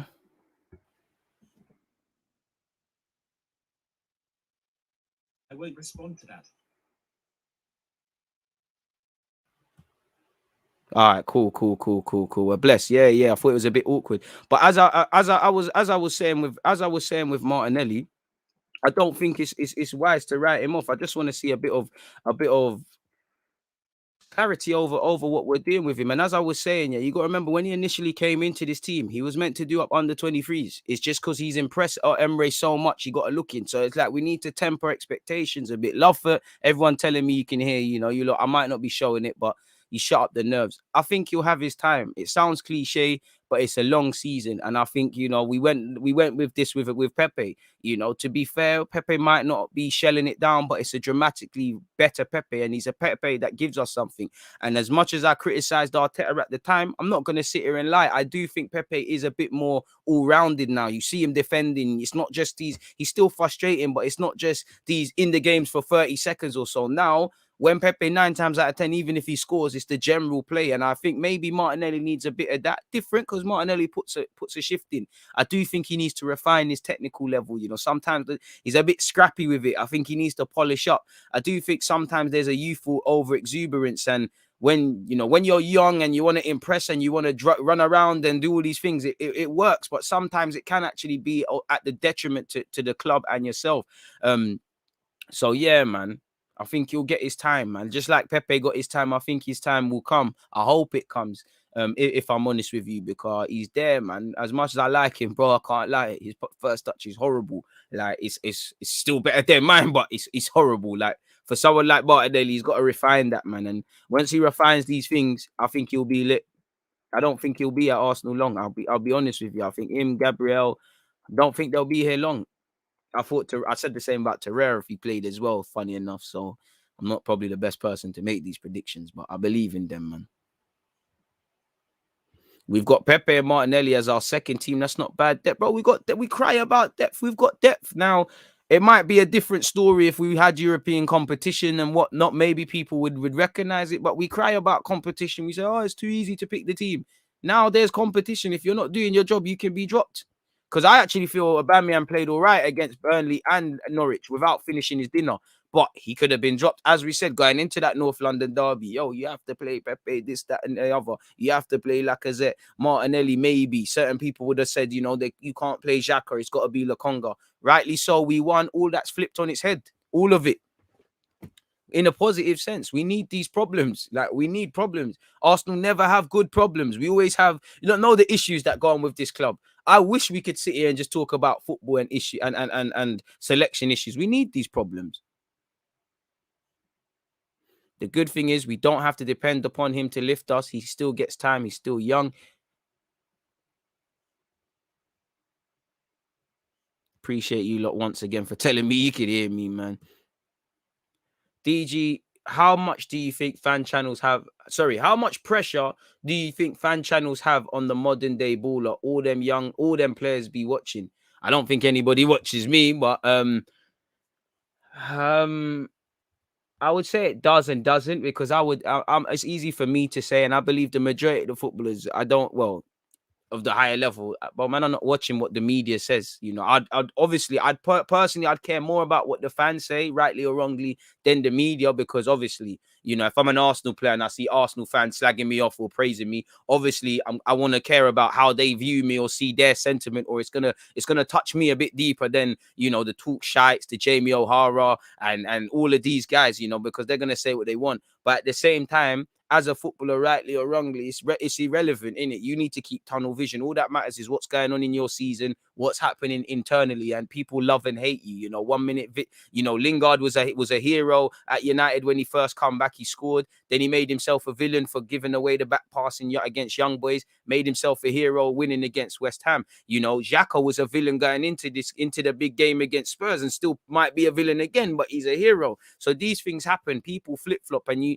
I'm pretty sure if you type in the name Xhaka with some Arsenal fans, you know, the same people that are praising him to high heavens probably slaughtered him and then praised him again. So obviously it probably does have a bit of pressures, especially as I feel in a positive way, the barriers are moving. I call it new media. Like, I feel fan channels, it's made a level playing field. Like, it's made a level playing field for someone like me to have a voice and have a community with you, like, where previously we wouldn't. You all know you need to look a certain sort of way, talk a sort of way, be in a certain sort of field, or be around certain sort of people to do what we're doing right now. So it might have some pressure. It probably does have a lot of pressure at Arsenal, more so than others. But I'm not gonna lie, man, I'm not listening, bro, because there's influencers who slag off Xhaka, and then, you know, they're giggling and whatnot to get pictures with Xhaka when they see him and whatnot. So it's water for ducks back. For me as a footballer, which I'm not, all that matters is my manager's opinion. You know, all that matters is my manager's opinions, my family's opinion of myself, my teammates' opinion of myself. Obviously, I care about the fans, but, you know, the fans are going to change. And to be fair with you, I'm pretty sure, you know, these fans channels, they slag man off, and you see them in the flesh, you see the players in the flesh, it's nothing but love. So I wouldn't say fan channels should keep you up at night. You know, what the manager feels about you, you know, or the money situations, or, you know, not getting 3 points or being in relegation or underachieving, I don't think it should really. I think being in the sentiment in the crowds and whatnot would be more. Because in the last couple of games, Arsenal fans have been amazing, you know, really and truly. If I'm honest with you, even against City, the fans were amazing away at City when we got our asses handed to us. So it probably does have some pressure. It probably does have some. It probably, you know, it does. But yeah, man, that's what I believe. If to answer your question, that's a good question. Beans and toast. What are they, man? Good question. Don't think, you know, I'll cut that up, man. You know, I think that could be a separate vid, man. Shout out to you. You're making content for me. How much pressure does fan channels put on footballers? I don't think it's water for ducks. No, water for ducks back, because Bellerin's had it before, Xhaka's had it before. At the end of the day, you know, every Arsenal fan probably slagged off Granit Xhaka, but the manager rated you, the club rated you, rightly or wrongly. That's all man care about. You man are not my coaches in that. So That's how I would be looking at it. But it's easy for me to sit here and say that. And truthfully, I don't really feel I can give you an answer. But hopefully, I've done all right offering my thoughts, man. Appreciate that, man. And love to everybody locked in, man. Some interesting talking points. Raul Jimenez for Lacazette. They're probably going to ask for too much money. And I know Jimenez is a good footballer. Need to see consistency in him after, obviously, you know, the big injury he's had. Bless up, DG. Shout to the Guyanese ones out there. Shout, Guyana. 3 losses, Arteta out. 3 wins, Arteta in. Fans are fickle either way you slice it. It's a 38-game season. Trust me, David. Nuno was a genius after 3 games. Wagwan now. Let's see where we all stand after the weekend. And this is why you can't do the flip-flop thing. You know, I don't know about you lot, but I tell you lot to have balance. You know, you can say I don't rate Arteta, but this game he did his thing. Last game he didn't, or the flip side of that. But this is what I mean. It's like even with these 3 games, I keep telling you, look, I ain't learned nothing with the team. You know, I've said it before. This is the good, bad, and ugly of Arsenal. You know, the 3 games, yeah, there were some factors. You know, the team needed to gel. You know, we had bare injuries and corona. There were some factors. Players are fit now. We're doing all right. But as you said, you know, it's all great. It's all gravy based on 3 games. No one even wants to talk about the little cherry picking. When we lose, people want to talk about what we might have said that could have went negatively wrong in these last 3 games. All that matters is from August to May, as David has said. But most fans don't live with that. They live from game to game, you know, without perspective and whatnot, man. 41.8k subs, and you think no one is listening to you? Come on, bro. I mean, I wasn't putting it like that. I don't think come on, man. If I was a footballer, I wouldn't listen to me. I always say I respect you lot, because if I wasn't me and I saw me, I wouldn't listen to me on YouTube. Because for me, I don't really care for people I don't know's opinions, sort of thing, if that makes sense. Because I've got a short attention span. That's why when my boy's driving and he's listening to TalkSport and that, I can't listen to it, because the minute I hear something that I just know you're chatting shit, or you're not speaking from a sense of integrity, it's a myth. So yeah, one love to you lot. Lokonga has to start with Partey, in my opinion. We all question fans that flip-flop, but we live in a world where, you know, balance is even with fan channels. You know, you said it puts a lot of pressure, even 1 point away from it. We all know if you scream and shout, that's how you get engagement. That's how you act, you know. Pardon me. You know, that's how you act. You know, you do the mad stuff. There's very few fan channels that have balance in life, you know. Again, some people you probably see titles like Xhaka is the best midfielder in the Prem, or Xhaka is the worst thing ever. You're seeing grown men and grown women cry, scream and shout. So obviously everyone's trying to go viral in this thing. So that probably puts a bit of pressure on the players and whatnot. Maybe, you know, influencers or fan channels that have a bit of presence, maybe there's something to consider there. But yeah, man, I don't think man are taking it in. I personally don't think, if you're a footballer, you know, for what Joe Blogg says on his Arsenal channel, well, he might be right, because it is as in someone in life, it doesn't matter. You got to be able to learn from everyone. You can never think that you're too good for anyone or someone can't take sense. You got to learn, or I've learned anyways in YouTube, in life. Sometimes you might not like the individual, but the message, there might be something behind it. So there's always something to learn. But like in life, you've got to be able to differentiate, you know. Is there a bit of sense there? Are they chatting shit? Are they hating on man? You know, do I need to take it in regards? You know, what are their ulterior motives? Because sometimes on these fan channels, they might not even believe what they're saying. It's just, man, I know they're going viral of acting stupid. So it could be something. So it is what it is, man. Ramsdale and Seaman interview, just watched, then came back to hear DG Arsenal talk. Appreciate that, Jamsters. People deluded. I'm back again, ringing in the Arsenal dressing room. Appreciate you lot, man. DG, you're humble, and it's one of your best qualities. You gotta be humble in life, bro. You don't humble yourself, life will humble you, and I don't want that. I don't want that at all. Anyways, people, love for that. But let's get into some of this transfer stuff now. Same old, same old. I mean, positively for Arsenal fans, you know, Lacazette's been linked with Sevilla again, which I'm not going to go over. I'm tired of these El Nesri swap deal links. He's been offered to AC Milan, allegedly. Eddie Nketiah has been linked with Brentford, Leeds, and Villarreal. Now, I do hope when you see performances like, you know, that good goal he scored against Wimbledon, I hope he can be sold in January. Obviously, it'll probably be cut price, because Arsenal will be under pressure, because he could agree moves at the end of the season, or he can agree to leave for free. But it means we can get a couple of bob. And for me, crucially, you're not probably going to get 20 million. You might not even get 15, but whatever you get, can you get a sell-on clause? helps us. Maybe even a buyback clause in case something happens, but minimum a sell-on clause, and it helps us really, because I think we're going to have to find some clarity in January. You know, the dynamics can change, but, you know, if Lacazette gets injured or Aubameyang gets injured, you know, Pepe goes off to AFCON, you know, these open up opportunities for maybe Nketiah, maybe if provided he's still here, maybe Balogun if he hasn't gone out on loan. And depending on how much football he's played, that's an avenue for me anyways that we've got to consider doing. Martinelli, that who we've just been speaking about as well. So there's opportunities. And January is a difficult time because you probably got to move on Kolasinac. You probably want to let El Nene go. El Nene, who's probably going to need to be kept for the whole season for depth, but who's also probably, I actually don't know if Gabon and Egypt have qualified, but I'm going to assume that Egypt have, and that's going to be El Nene gone. So you know, January is a tough time to do business. We might have to utilize the loan market. You know, we've got, you know, people know we're desperate. Like people probably knew on the best of days we wanted a midfielder. They know definitely we want one now. Xhaka will be fit by then, but even then we're playing a dangerous game. You know, again, touch wood. Hopefully nothing happens. But all that needs to happen now is a Partey injury, and it's looking a big peak for us really. So January is a difficult time to do business. You know, everybody knows that you might be desperate. Everyone wants to sell players, but you don't really want to sell players because you're thinking about the depth and if things happen in your squad as well. So, but no one wants to pay top whack. You know, ironic. No one really wants to. So it's going to be a difficult one, really. So we probably need to, ideally, for me anyway, still move on El Nene. If there's something that can be done for Eddie Nketiah and Lacazette, why not? You've obviously got Leno there. Now, I'm not going to sit here and lie. Kolasinac, if I haven't said that, I'm not going to sit here and lie. If offers come for Lacazette and Leno, you've got to consider it. You've got to do it. But I'm not going to sit here and cap to you lot. Mid-season, let's just say it was January today. If we get an offer for Lacazette and Leno, I'm not going to lie, I'm happy. But then at the same time, people, I'm quite weary because away from whatever you say, they're bodies. You know, you don't have a number 2 keeper. I don't think Okonkwo and Carl Hein are levels right now. You know, and for me, they need to be. Yeah, you can get away with them being third choice and that. But if you're real and you look at a squad, every man across that 25-man squad has to, if the worst happens, you've got to be accountable. You know, you've got to be able, someone that can be reliable and whatnot. And what I mean by that is, God forbid, if there's a goalkeeping crisis, like a madness happens today to Leno and obviously Ramsdale, them man have to be able to step in.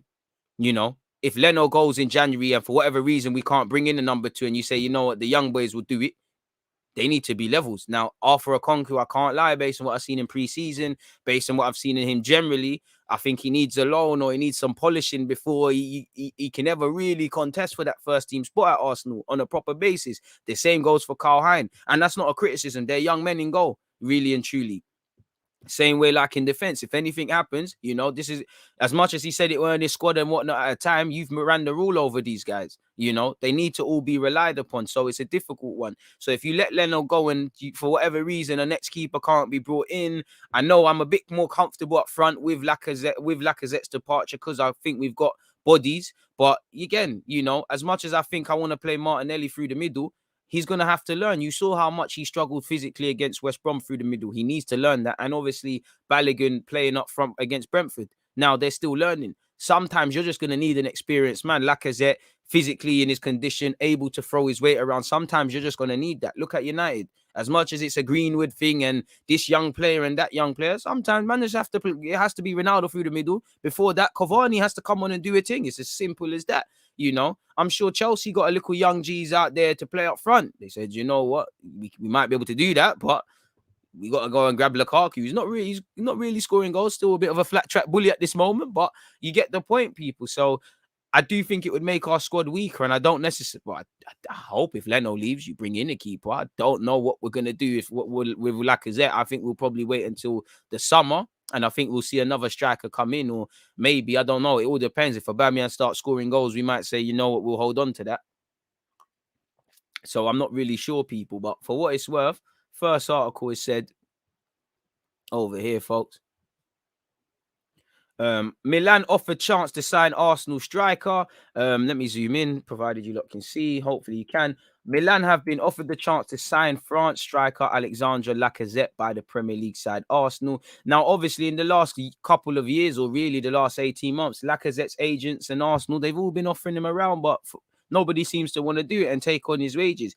Daniela Longo has reported that AC Milan are looking for an established striker as the club believe that they need more certainty for goals in the side. Someone who's highest in the league's 15.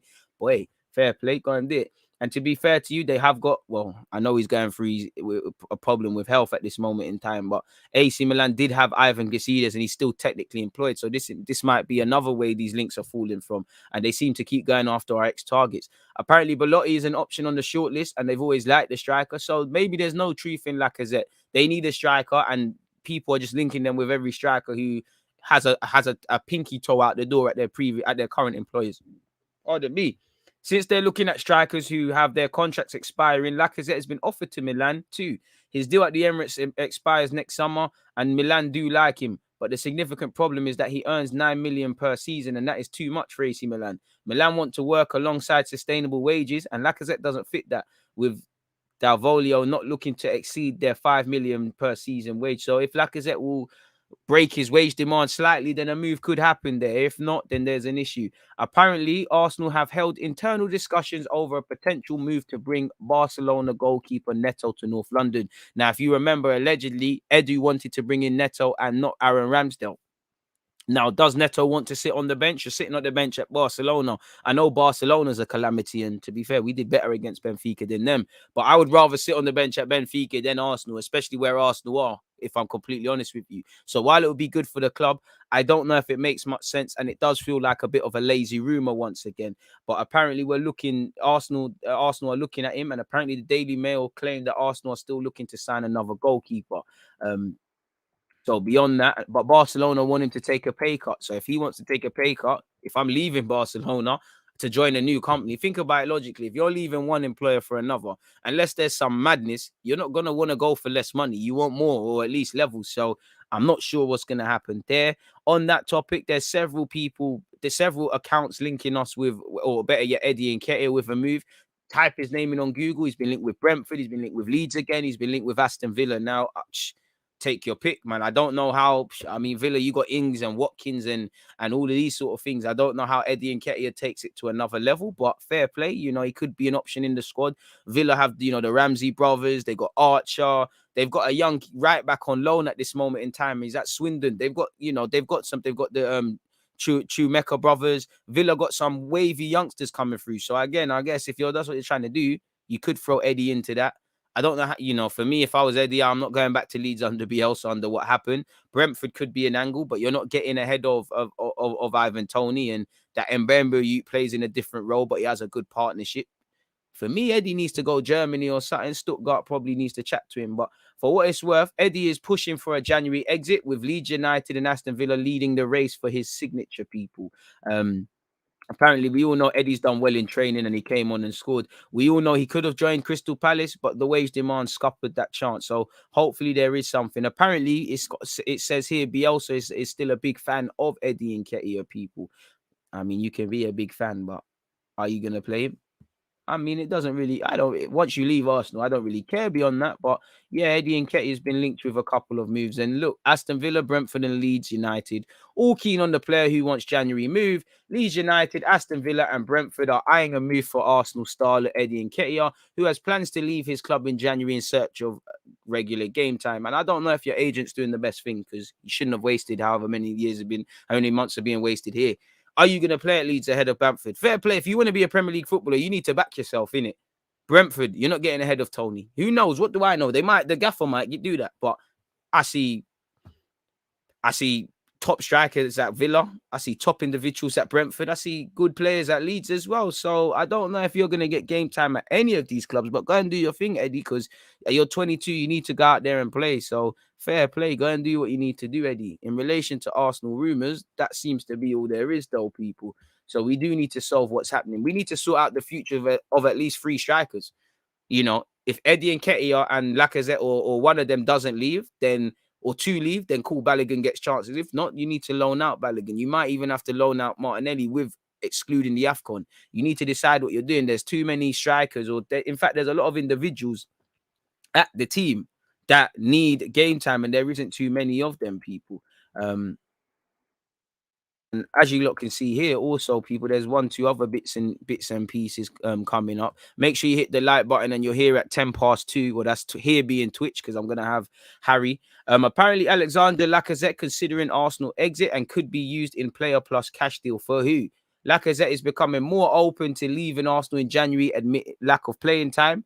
He's made just 1 substitute appearance in the Premier League so far, against Man City, and he didn't make the starting 11 for the last 2 Carabao Cup clashes. With Arsenal not competing in Europe this term, there's less need for Mikel Arteta to rotate his team. He's also been linked with some more teams. According to ESPN, Atletico, Juventus, and Sevilla are among the clubs who have expressed an interest in the forward. The report states he could even be used in a player plus cash deal in order for Arsenal to sign a replacement, and the Gunners have previously scouted El Nesri. I mean, the very article I wanted to ignore, people. So yeah, man, I mean, we've got to be open to selling him, really, because he's not going to get a new deal now, is he? So it is what it is. Apparently Gabriel was offered an interview, people, which I want to see exactly what he has had to say. So let's make that a timestamp as well. Let's leave that at 1:15:05. So there's that. Sorry, folks, just have to, I care about you lot that are on watching this on a replay. Make sure you're hitting that like button. Gabriel interview reaction. So yeah, bringing that back on the screen. Keen to see what Gabriel has to say. I haven't seen too much talking from him. Let's see what he said. Scrolling all the way down, but beyond this jargon, folks. I mean, we know he had a COVID diagnosis, and he kind of was in and out the team in the second half of the campaign. Scrolling all the way down, he said, "It was a year of learning," says Gabriel. "Of course, the team had a bad run, but I started well, and overall, I think it was a good year for me. I learned a lot of things, and I'm a more mature player this year. I know the league better as well." Facts. He also talked about communication. He said, "I think more than anything on the pitch, the language was the biggest difficulty for me in terms of adapting." Now, football is a universal language, but it does help if everyone can understand each other via a common tongue. It makes processes easier, really and truly. You know, while it's good to be bilingual and things like that, you need to be able to speak multiple language. You need to be able to speak one common tongue in it, so everybody can hear. Because in that split second, you're trying to consider what someone says, there could be issues, people, especially in a back 5 unit. He said, there are a lot of players here who speak French, Portuguese, and Spanish, but in this country, you have to speak English, and that was tough for me. And I think in general, I mean, we got to remember this is a job for Gabriel. And I know I was very surprised with the level of English Tomiyasu could speak, but I do think people that have the luxury of speaking English as a native tongue, I think people really underestimate how much I do believe learning English helps people, you know, become economic migrants and, you know, obviously move countries and things. It is a life skill that I think people don't realize to a degree, sadly, is a luxury. There's a bit of colonial history problems with that. I mean, there's no surprise. You see a lot of African nations speaking Spanish and French or Portuguese. You know, these are not the mother tongues. These are all as a result of slavery. But here we are, people. There are a lot of players who speak French, Portuguese, and Spanish. But in this country, you have to speak English. And that was tough for me. My English still isn't perfect, but it's definitely a lot better than it was, and that's helping me a lot. Gabriel, we applaud you for trying, bro. You know, you can't mock a brother who speaks, who can struggle with English if he speaks multiple languages. We know Gabriel's is still at the elementary stage in football, and we know he's had a tough time in his whole life. He said, "Was it difficult to imagine reaching the level he's at now? Absolutely. I would say I've matured a lot during those years because many things happened in my life in a short period of time. It was a period when I learned a lot, and it made a big difference in terms of helping me become the player I am now. When I'm on the pitch, I now think back to those difficult times and use them to help me. In life, if we don't go through adversity, we'll be in issues. What's more difficult than reaching the top level is staying there, and that's something I am aware of too. Every day I work to improve and maintain my physical and technical attributes." And that's it. You know, you've got a target on your back. Your number, you know, you're a starting centre half for Arsenal Football Club. Just like Saka is number 7 and Smith Rowe's number 10. When you get to the top, the only way is down. And the same rope you climb up on, as I used to say all the time, is the same rope that they'll try hang you with. So it is what it is. He's bigged up David Luiz and expressed gratitude to Pablo Mari. Which is cool. He said he's on David Luiz. I believe he said he's a top guy who always helps his team. I think this is Arteta. He is a top guy who is always helping out his players and his staff. He supports us during tough times, and I'm very happy to be coached by him. Without a doubt, I am learning a lot from him. He helps us a lot on the pitch in terms of deciding how we set up and the systems we use. He guides us forward, but he also asks us questions about what we think might be best for the team. So he's not quite the dictator some man make out. The communication in general between the players and manager is very good. We want to do well for him because that's exactly what he deserves. We see that he enjoys what he does, and we want to achieve great things together. Thanks to God, we have managed to win 3 games together and keep 2 clean sheets. It's only the beginning, but I think we have the makings of a very good partnership in terms of our attributes. And obviously, together, they obviously form the youngest first-choice centre-half pairing in the Premier League. The manager wants his defenders to defend well, first and foremost. He wants us to know the moments to attack and the moments to defend. That's what we are trying to do. And we know we know now when to drop deep and when to push up. Having good timing on the pitch is essential, and he talks to us about that a lot. He also tells us how every game is different here because we're up against players with different attributes. That's also true. Ben and I each had a full season in the Premier League now, and that's another thing. They're young men anyways, and they've only played a season in the Premier piece, and this is their second year and their first year together, obviously. And we're getting to know it much better. We still need to connect even more, but we are improving and developing with every game, and that bodes well for the rest of the season. We want to be a very intense and aggressive defense. So do we. We want you to be that as fans, people. Arsenal's aggressive defending in terms of duels won per game. So far, we've actually won 46.5, which is an upgrade. We've won more balls in the air with 16. We're tackling more. We're blocking more. We've made more of a clearance. Now, a part of that could probably be because of the tough games we've had at the start. You know, we've been on the back foot against Brentford. We was on the back foot against City and Chelsea. So maybe of that screws results. And it was quite one-sided against Burnley and Norwich. So beyond the obvious, I think those have kind of played a part within what's gone on. But there has been a bit of improvements, really. And long may it continue. He spoke about Tomiyasu and Ramsdale. He said he's a very good goalkeeper. He's another new guy who is very young and has a bright future ahead of him. He helps us a lot. He's a good communicator on the pitch, and his distribution is also very good. Something that certain keepers don't do. Leno, fuck off. Anyways, so he's right, man. I mean, we like the back five, and I like to see how they were liking to enjoy. He said it's important to have that battling spirit, that desire to win when you're out on the pitch. We want to win every game, but also every ball and every duel. And I like that, but at the same time, real maturity is realizing you can lose a battle but win in the war. And I'm not saying he's not saying that, but you don't have to win every ball. And that's something young defenders do. Sometimes you have to let a man go past you and just guide them into a situation. You have to talk and whatnot. And I know they know that, but I'm just making it stated. He said, we saw the way the fans reacted to every important tackle and every good pass on Sunday, not just the goals. We need to have that passion throughout every game. Every time the ball is there to be won. Having that support from the fans pushes us forward. It is just another reason for optimism at Arsenal right now. And Gabriel agrees. So Gabriel went on to say, I think we're going to have a much better season. He adds, white teeth gleaming again. I mean, he's got a fantastic pair of set of teeth. He said, I really believe we can achieve a lot more this time round. I mean, Gabriel, I love you. But I mean, only time will tell, innit? Only time will tell. We've had 3 terrible games. We've had 3 quote unquote good games. So time will tell. If you don't want to have a season to remember, you will. If you don't, it'll be more of the same. It's as simple as that. But it was nice to just read that with you lot, people. So yeah, it is what it is. What else are you lot saying? Please make sure you're hitting the like button, people. We're at 170 likes, still not quite at 200. Please make sure you're subscribed on Twitch as well. 10 past 2, I'm going again with Harry, where we'll be previewing the game, and I ain't spoke with him for a while, so it'd be nice to pick his brains of what he's thought about Arsenal so far this season. We should cash in on both Lacazette and Eddie as their contracts are running out. True. Come on, shout Gabriel for that one. Brentford would get the best out of Eddie. Eddie plus money for Tony in January. I mean, that's living a movie. They're not going to let Tony go halfway through their first season. And I know Ivan Toney's hardly proven he's a Premier League striker. I know, the general play, the movement. But for me, if you want to be a Premier League striker, you need to score 20 league goals in the league minimum. You can be a good striker, one for the squad, but he ain't done that. Tony is clear of Eddie Nketiah, though. For me, especially if Brentford are trying to stay in this league, you don't let Ivan, who is quote unquote a proven talent. I know he's learning the tricks and trades in the Prem, but he started off well. He's helped them along the playoffs. Eddie ain't done nothing. He went to Leeds, it didn't bang. It would be suicidal for them to do that, really and truly. So I think we're dream chasing a bit. And to be fair to you, Eddie plus money for Tony, how much money are we talking? Because the money, I like Tony, but at this moment in time, I don't think he's probably worth what they're trying to seek for him, really.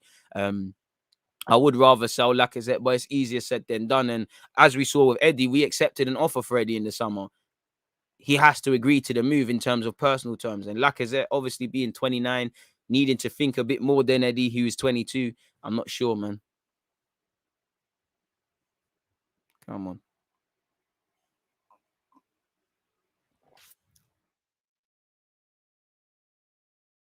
Why didn't we sign Matt Ryan on a perm? To be fair to you, we heard that we needed to sign a homegrown keeper with Ramsdale. Now, in hindsight, I do think something's gone wrong with Leno. Maybe if Leno was leaving, we would have brought the two keepers in. But I think everyone's unanimously agreed, we'll revisit the Leno situation in January/end of the season. But it would have been nice because it's hard to find number twos that want to stay being number twos and actually number twos that are good. It's crazy.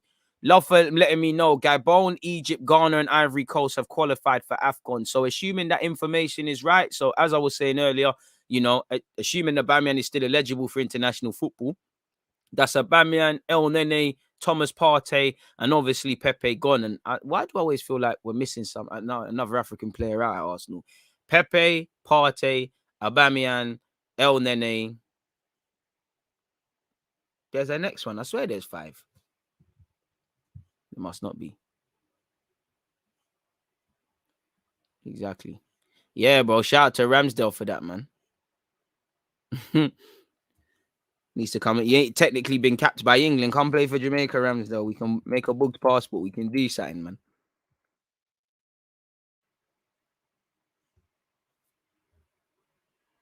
DG, I swear every time I see Ramsdale smile, it lets the day feel a little bit better. I mean, Ramsdale's become a fan favorite, innit? I like him a lot, man. DG, what do you think about potentially bringing Van der Beek in to the Emirates in January? I'd explore it. Can't see it happening, though. Would you take Tammy DG? I don't remember your opinion on him. I would, but at the time I said no because Tammy's doing well at Roma. But I think when you scrutinize his gameplay, he needs a lot of work. And it's not that I wouldn't take him. I don't think he's good. It's like if we're going to sign a striker, for me, whether Arsenal can do it or not, I would rather someone ready-made because for me, we've already got projects, man. We don't, and I'm not saying he's better or worse, but we've got a project with Balogun. We've got a project with Martinelli. Obviously, Tammy's way more ahead, and we've got all these other projects, and I haven't necessarily seen them come to light. So we're going to work with Tammy. Tammy scores goals, but he is very reactive as a striker. For a big man, his heading and his hold-up play is atrocious. So there's a lot to work upon. He's a good player, but yeah, man, for the money, I weren't really with it. Are you counting Basuma? Probably.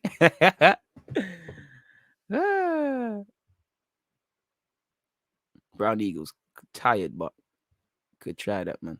As always, appreciate your perspective, DG, balanced with the willingness to look at things from multiple angles. I appreciate that, my dude. Both Laka and Eddie need to go, in my opinion. It's time to throw Martinelli and Balogun into the deep end to show if they can do it while Aubameyang is first choice. I hear you. But I can't lie, I'm not really convinced if it's just Aubameyang, Balogun, Martinelli as our strikers. I would prefer for Laka to just leave on a free and then give a one of Martinelli or Balogun chances. I think one of them's got to go out on loan. Because as much as I want all these young players to get opportunities, we need stability, man.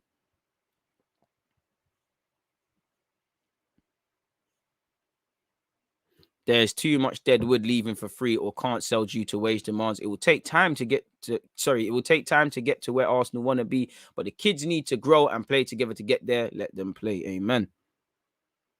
Well, I hope we don't bring in Neto. It don't make sense, man. I don't really rate him too much in terms of a goalie. He's all right, and I don't think he sits on the bench. But just in terms of homegrown, that green guy at St. Etienne, I know he got sent off recently, and it was a bit of a clanger, but, he's someone I'm looking at. He's also young as well. We've only got 180 likes. Would you love to see Neil Lang at the Emirates? I wouldn't say love, but if he joins, why not? Why not, really? I wouldn't say love, though. Like, I would love Kareem Adeyemi. I would love Hosimawa, Gimares and that. I love a centre mid full stop. But I can't say anything else where I'd love, if that makes sense. Yeah, Yum Yums is better than Brown Eagle. I'll give it that. Let's hold on. It's only 3 wins. I'll be easy on Arteta if we get a 5-win streak in the league. I'll be easy on Arteta in that in January I can know what Arsenal's about, whether we've won, lost, or drawn. I've seen a base level of performance because we are going to lose games. It just feels like there's some Arsenal fans that are hella positive right now. The minute they lose, we're back to square one. Saliba did get a clean sheet in the 0-0 draw, and obviously I'll catch that one on the rebound for my next loan report. Check out the loan report if you haven't done that. Yum Yum. If you're talking about Yum Yum in Enfield, then it's Caribbean. Not that I should be giving anyone free promo. If you're talking, I don't know about no other Yum Yum. I assume you're talking about that. It's all right still. Is there any other Arsenal stuff? Can't really see anything affecting Arsenal at this moment. Man said Ospina, tired. And they're still talking about Max Aarons. I think we got to let that one go, bro. But same way, similar to how we brought in Tavares, we probably need to look at a backup right back. Maybe that's one for the summer because on paper, you've technically got, and I'm not saying I agree with it. I don't mind Maitland-Niles playing there, but I don't know what we're doing with Maitland. He seems like he has this cool hybrid role at the moment. You've got him, you've got Cedric, you've got Chambers, you've got a couple man that can play there. Speaking of Neto from Wolves would be an excellent signing that no one is actively pursuing right now. That's because he's injured. Forgive me if I'm wrong. I swear he got injured, and it was quite unfortunate. Absolute player. Weren't Liverpool on him? Saliba had a good performance yesterday, and he bounced back because he was terrible against Lens. Can't lie, he was terrible. At least at fault for 2 of those goals.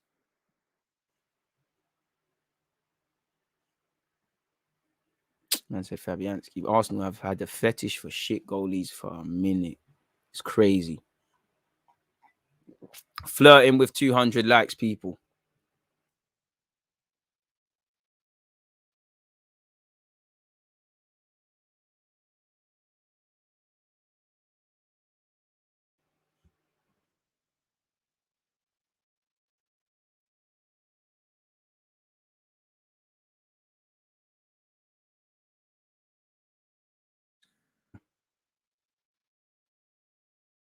Cool. We'll leave it at that then. All right, YouTube. I mean, there's alerts. Basuma probably is, man. Somehow he's gonna be fully fit. I know they're lying and saying there's fitness doubts and all these things. All of a sudden, that man is gonna be fit when it comes to playing against us. It's gonna be long, man. I mean, for me, I would just prefer Maitland-Niles. If Ainsley Maitland-Niles can be a competent right back as well as a midfielder, then we've got it. But we probably need to address that area. I mean, I'm not really a fan of Chambers there. I'm not going to lie. I think in Chambers' last appearance, if I remember off the top of my head, against Brentford, I think that was his first terrible game at right back in a while. But at best, he's a centre-half playing at right back, really. You can get away with it in a low block, but I just feel when you're up against quality, then you see what you get what you pay for. Cedric is just not levels. Shouldn't have been brought into the club. You get what you pay for. Ainsley Maitland-Niles, listen, I don't know what we're doing with him. Only time will tell. I hope come the end of the season, he either looks like a centre mid that's able to play at right back, or he's a right back that can fill in and do a job at centre mid, rather than we don't know what he is right now. I'm glad Guendouzi isn't coming back. Can't lie. I think he's tired. Guendouzi haters, man. The man's a baller, absolute baller. I know there's an obligation to buy, but when you see the rumors that Marseille are having second guesses and concerns, I have small hope that he'll be brought back, man. But he's got a year left on his deal, man.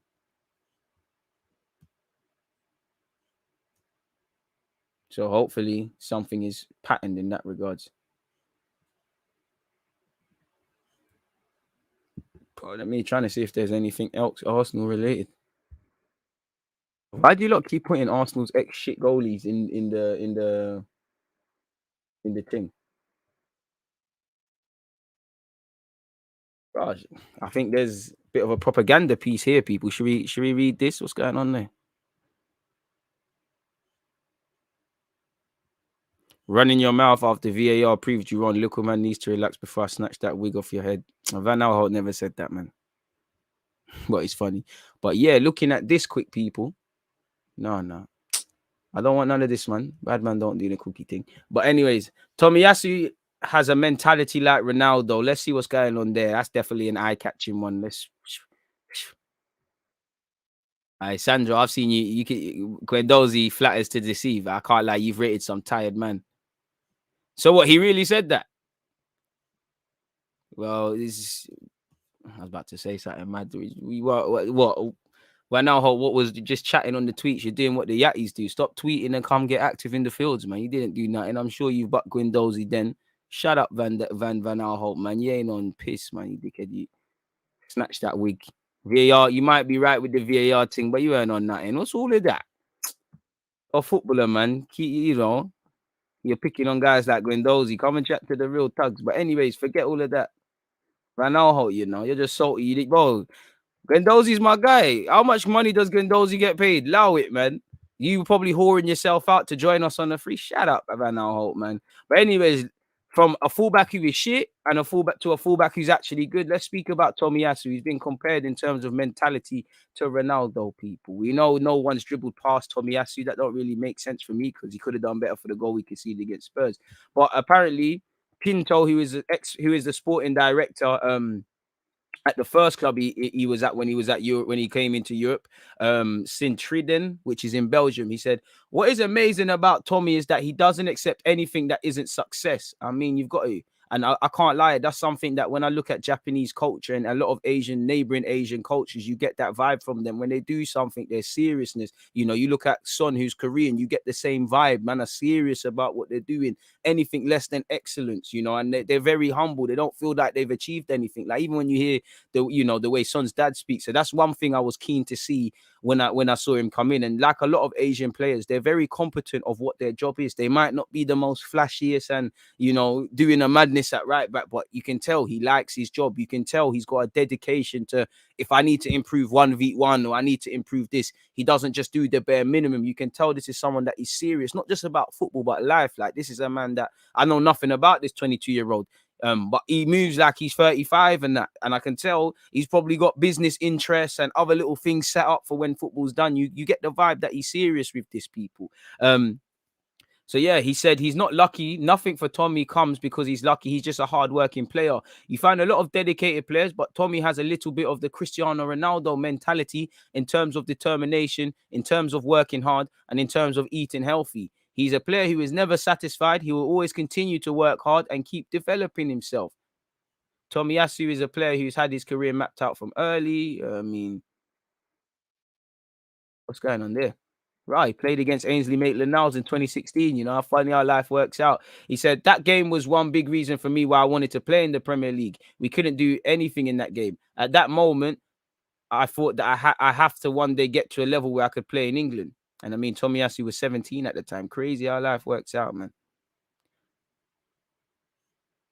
And apparently Pinto went on to say, I worked with our CEO, Tokayuki Tatinisi, forgive me for mispronunciation. So we knew Tommy from Japan. He was 19 at the time, and what captured our attention the most was his potential. It's not every day that you have a player who is 1.8 meters and has the speed and physicality and technique. We believed so much in Tommy that when he came, he had an ankle injury and was recovering. Our doctors were saying, you can't sign this player, he's injured. So our CEO went to the board and said, you can take him, I guarantee it. This is how much confidence we had in Tomiyasu at the time, and he's obviously gone on to do good things, people. He arrived injured and played just 1 minute during his first 16 months there. So when you look at him, he's had to go for adversity. Gabriel wasn't barely, you know, Gabriel in his short time, you know, he was just getting into the Lyon squad when we bought him. He's had to go for adversity. A lot of these players have had to. Tommy just took over that season and had amazing games. He just exploded. We knew after the first 3 or 4 months of that season that it was going to be difficult to keep hold of him. Of course, Belgium is a very interesting market where all the scouts come to look at young players. So he was on the radar of many different clubs at the time. He said the key there was Tommy always knew what he wanted. He knew that his next step was to go to Italy to learn from the best defensive styles. He wanted to play in a country famed for players like Maldini. Facts. Tommy wanted to go there. And at the time, of all the clubs that were following him, Bologna were already a step ahead and had done their homework. They came very early for him, and it was the biggest transfer record for our club and one of the biggest transfers here in Belgium. As you lot know, he moved in 2019 for 6 million quid, 7.6 million euros, dollars, I think that is. And yeah, he went on and made a decent profit for the Belgians. He's made a decent profit for the Italians. Hopefully, you know, he spends a good part of his career at Arsenal and does something for us beyond profit, really and truly. So yeah, big up to him. He made 29 appearances in his first season in Italy and 31 in his second. He said, in terms of Arsenal, he said, I was very excited. I mean, I've read that before. We've all read that, so I'm not going to bore you with that. But I'm impressed with Tomiyasu. I do think people are gassing a lot too much. If I'm completely honest with you, Tomiyasu interview reaction. I think people are gassing it. I think there's a lot. Sometimes I think he tries a bit hard with his passing. I think his passing can improve. I do think he can offer a bit more going forward. But from what Arteta seems to demand of him being narrow and that, I love it. And from what I see, good 1v1, good in the air, loves to develop, loves to do what he needs to do. He's a fantastic player, man. And long may it continue where he's concerned, man.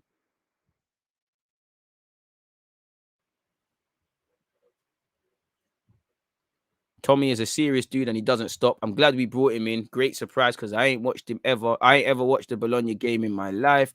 He's spot on. Man tried to outrun Regulon and run past him for a 6'2" player. Even trying to do that is amazing self-belief.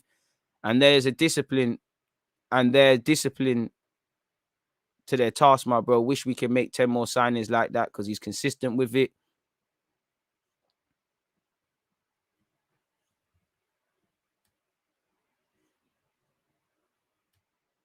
So it is what it is. Bro, I mean, bro, Van Aanholt needs to shut up, man. Like, ain't no one care about what Patrick Van Aanholt has to say. Oh, shit, he said this recently.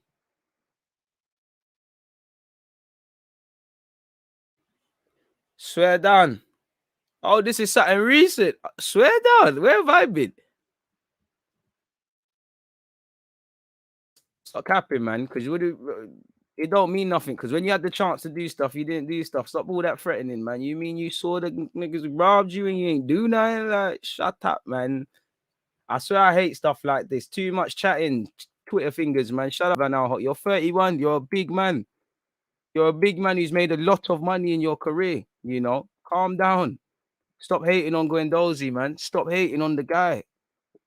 You've had a good career. You've played in the Prem. Maybe, you know what I mean? If you was good enough, maybe they would have held on to you. You'd have had Premier League interest. You're just vexed because Guendouzi had a chance to make it at Arsenal and it didn't bang. And you probably were whoring yourself out. And it just didn't happen, man. It just really didn't happen. Like, whatever you won in your career, despite being at Chelsea and PSV and these teams, whatever you won, what have you done? Trying to find your career statistics. What trophies you got?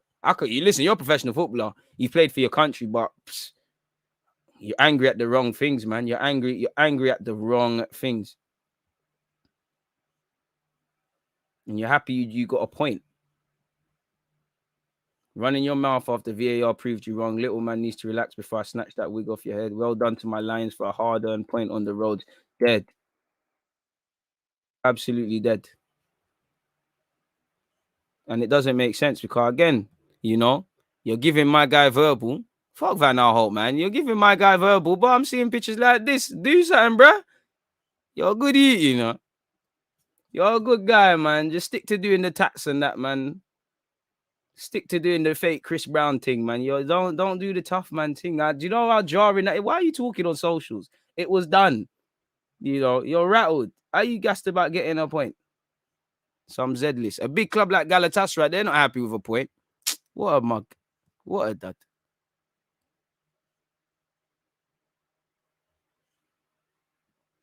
You shit, man. I know whole shit, bro. Just went to chat. Well, you should have. Bro, this is recent. Guendouzi's rattled him. You mean to tell me you went home, had a shower, probably going to bed. Your wife probably wants to do the freaky, and you're going chatting on socials, boy. Z-list mentality, man. I know his role. Clearly, Tomiyasu's role isn't to go forward, but no matter how much we try and shape it, fullbacks have to offer something in the modern day going forward. And them see a right back that's actually competent and start lusting over, man. Pause. They need to relax. Need to calm down. The jury's still out, but so far, so good, man.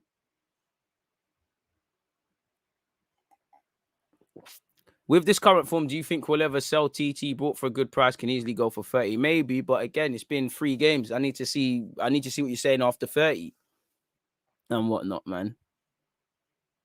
It's one of them ones. But people, I'm going to be online at 10 past 2, so just under an hour on Twitch. Make sure you're following on Twitch and whatnot. Obviously, tomorrow as well, Man United versus Everton watch along will be on Twitch as well, so make sure you're following and subscribing. I'm going to get out of here, get something quick to eat, people. Obviously, we've previewed Brighton. We spoke about transfers. We've just closed up speaking about Van Aanholt and Guendouzi. You know, I can't believe it. Sorry for saying that. He didn't say that. I could not imagine this. But yeah.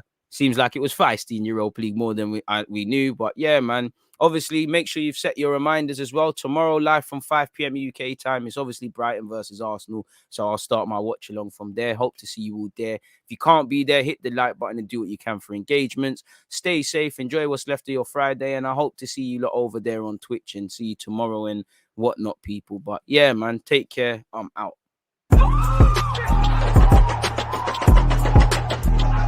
There's always just that active red flag defending. I think it's like